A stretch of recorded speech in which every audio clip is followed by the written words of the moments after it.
Bonjour à tous et bienvenue sur la chaîne Podcast FC, j'espère que vous allez tous très bien. Aujourd'hui est une journée un petit peu particulière puisque nous célébrons la fête d'Halloween. Et pour ce faire et rentrer dans la thématique de la meilleure manière possible, quoi de mieux qu'un sujet qui fait peur et qui plonge également dans l'angoisse. Et oui les amis, aujourd'hui nous allons aller en Ligue 2, nous allons aller dans l'Aube et nous allons parler de l'Estac qui est dans une situation un petit peu particulière en Ligue 2. Petite éclaircie quand même dans ce début de saison compliqué pour les Troyens, avec 2 victoires de rang.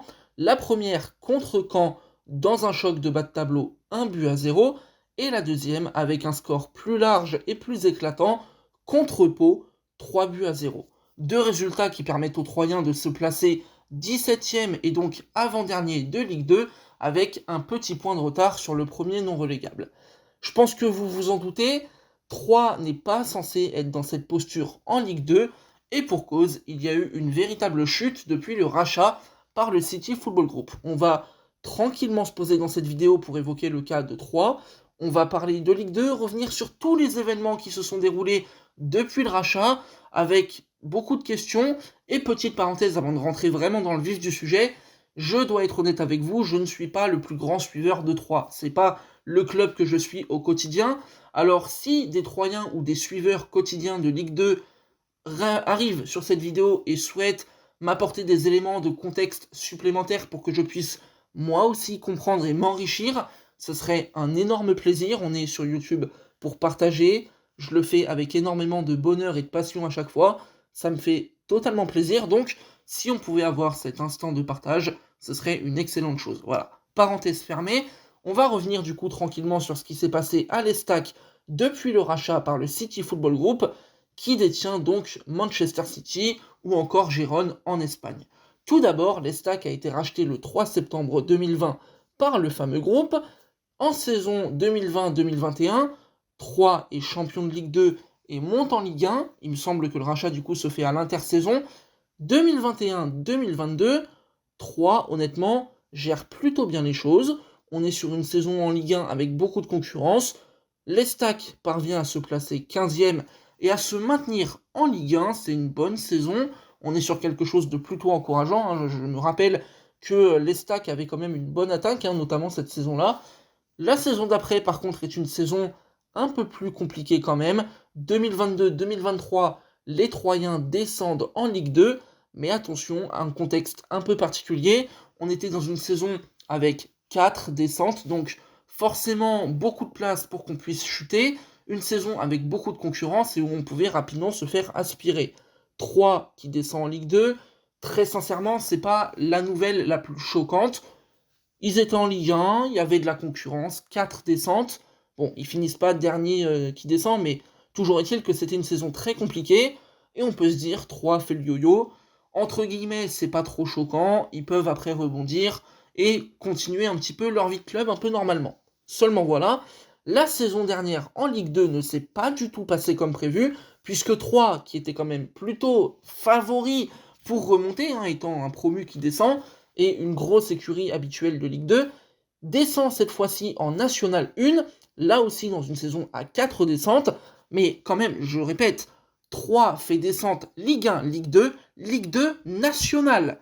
Donc on est sur quelque chose évidemment qui n'est pas anodin, qui n'est pas normal du tout pour un club de ce standing évidemment, mais heureusement, le bon Dieu, je pense, peut-être était avec l'Estac à ce moment-là, et 3 arrive à se maintenir finalement en Ligue 2, puisqu'il y a un autre club, si je ne me trompe pas, qui, bon, administrativement cool et tout ça. Les fameuses joies, j'ai envie de vous dire, de la DNCG à chaque intersaison, mais bon, pourquoi pas. Et en fait, aujourd'hui, quand je vois un petit peu le parcours de l'Estac depuis le rachat, je me dis qu'il y a quand même des choses à redire. Je me pose également pas mal de questions, parce que le rachat de l'Estac par le City Football Group est en théorie quand même censé être une bonne nouvelle pour le club. Ce que je veux dire par là, c'est les ressources financières, l'accès aussi forcément à certains joueurs issus de Manchester City ou alors du réseau City Football Group, qui est quand même assez important. Donc, sur le papier, tu peux te dire, ok, 3 se fait racheter, ils font partie maintenant d'un groupe, pourquoi pas. Tu peux possiblement du coup avoir des ressources financières très intéressantes, tu peux possiblement avoir un marché des transferts un peu facilités, entre guillemets. Donc, la promesse un petit peu de la multipropriété, sur le papier, est plutôt intéressante. Seulement voilà, et évidemment, j'ai pas toutes les clés, donc je me pose les questions, mais j'ai quand même la sensation que le rachat de l'Estac et cette arrivée dans la multipropriété a quand même foutu globalement un énorme boxon au club. On a eu une valse des entraîneurs qui a quand même été assez hallucinante. On avait Bruno Irles qui était sur le banc. Alors là, vraiment, les amis, au moment où Bruno Irles se fait virer de l'Estac à l'intersaison, je ne comprends pas. Je ne comprends pas, et pour être honnête avec vous, avec le recul encore maintenant, je comprends toujours pas cette décision, parce que Bruno Irles avait quand même des résultats corrects avec 3. C'est la saison où il se maintient en Ligue 1. Il est viré à l'intersaison. J'arrive pas à comprendre le pourquoi du comment, parce que l'attaque fonctionne plutôt bien. 3 est plutôt bien classé. Et je me rappelle même d'un match au Parc des Princes où 3, honnêtement, avait fait galérer le PSG. Alors oui, c'était pas le meilleur Paris Saint-Germain, d'accord, collectivement, tout ça.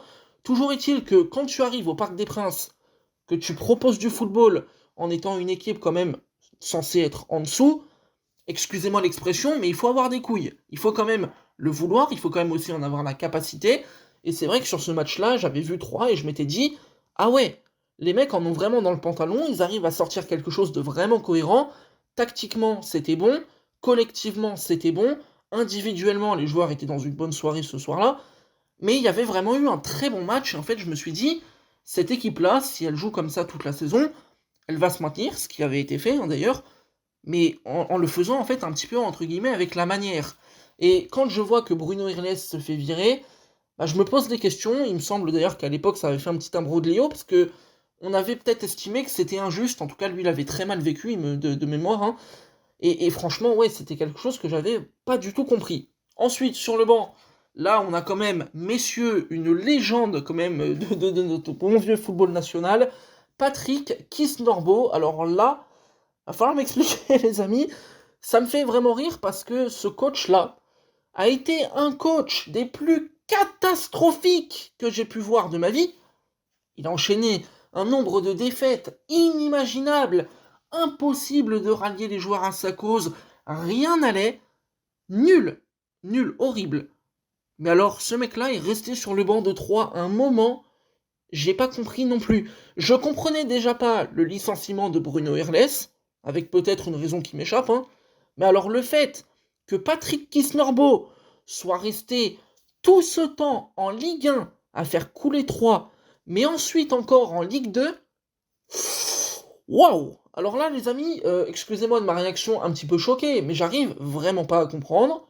Si quelqu'un peut m'expliquer ce qui s'est passé, un coach aussi mauvais qui a aussi peu de résultats qui reste aussi longtemps, pardon, mais ça m'a vraiment étonné dans le très mauvais sens. Ensuite, on a eu David Guillon qui est arrivé sur le banc.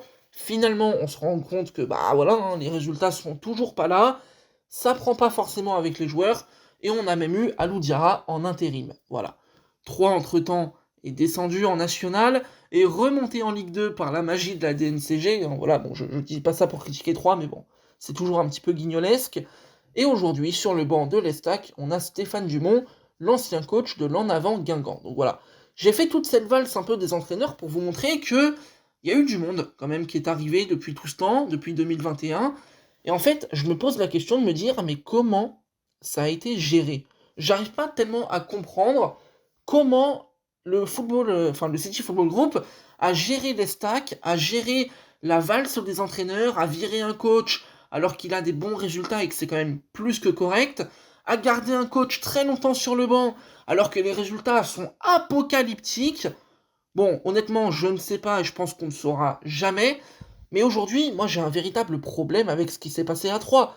Je me pose des questions parce que j'ai pas tous les éléments en main, mais honnêtement, j'ai la sensation que le club n'a pas été respecté et qu'en fait, au moment où 3 se fait racheter par le City Football Group, t'es censé avoir les joies de la multipropriété, donc de l'argent, un marché facilité parce que tu peux un peu accéder aux transferts faciles et tout.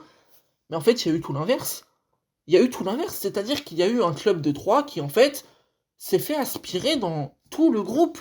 C'est-à-dire que 3 à l'époque, ça représentait quelque chose. Il y avait une identité locale, il y avait des valeurs, il y avait des joueurs marquants, il y avait quelque chose dans ce club. j'ai l'impression qu'on a pris tout ça, qu'on a pris l'âme du club et qu'on l'a broyé sans aucune peine, et qu'aujourd'hui, en fait, 3, c'est devenu juste une machine un peu utile pour le City Football Group. Et en fait, si je dois faire un peu un parallèle, c'est comme si vous aviez une entité et qu'en fait, 3 était la 4e équipe au service de l'équipe fanion qui est Manchester City. Et ça, je vais être honnête avec vous, je l'ai déjà dit, hein, la multipropriété dans le football, moi j'ai du mal. J'ai du mal parce que je trouve ce schéma abject, je le trouve pas efficace, je trouve qu'il détruit des clubs et ses valeurs, et aujourd'hui, bah franchement, ouais, quand je vois le parcours de 3, ça me fait flipper, ça me fait vraiment flipper. Donc beaucoup de regrets. Il y a eu à mon avis beaucoup de désorganisation en interne, avec à mon avis beaucoup de désaccords aussi sur la politique à suivre. Peut-être d'ailleurs un manque de politique sportive, hein, parce que bon, tu peux pas passer de Ligue 1 à National comme ça par magie, hein, c'est qu'il y a forcément un problème quelque part. On peut pointer du doigt le coach, les joueurs et tout, mais au bout d'un moment, il faut aussi savoir regarder là-haut, l'équipe dirigeante, parce que bon, si t'as pas de projet sportif, bah voilà, je suis désolé de vous l'annoncer, c'est pas par miracle, hein, tu vas pas faire grand chose. Donc bon, forcément, ça a été un petit peu compliqué. Et quand je vois la trajectoire qu'a pris l'Estac, j'ai beaucoup de regrets sur ce qu'est devenu ce club, avec la multipropriété qui, à mon sens, lui a fait beaucoup de mal. Un groupe qui n'a pas respecté l'Estac, et il faut quand même qu'on revienne sur cette anecdote absolument phénoménale. On a Savio ou Savigno, en fonction du nom, comment vous l'appelez, qui a signé à 3. On est sur le transfert record du club, d'accord? Transfert le plus cher de l'histoire de 3. Le mec ne met pas un pied à l'Estac. Pas une seconde sous le maillot de 3, pas une minute, pas un pas dans la ville. On est quand même sur quelque chose d'absolument phénoménal. Et finalement, Savigno, il passe du côté, donc il fait PSV, il signe après en Espagne à Gérone, et là, il est à Manchester City. Il est passé par 3, mais ça, c'était juste pour le plan comptable. Et franchement, quand je vois ce genre de choses, ce genre de magouille, bon, ça me dégoûte déjà de la multipropriété, ça c'est une chose, mais je me dis qu'on n'a pas respecté 3, et vraiment, c'est dommage. Bref. Merci d'avoir écouté cette vidéo. Bon courage aux Troyens pour la suite. On espère évidemment que ça se relèvera, que sportivement, l'Estac pourra déjà se maintenir en Ligue 2 et ensuite retrouver sa place, c'est-à-dire un club de Ligue 1, ou en tout cas de haut de tableau Ligue 2. Bon courage aux Troyens pour la suite. Salut!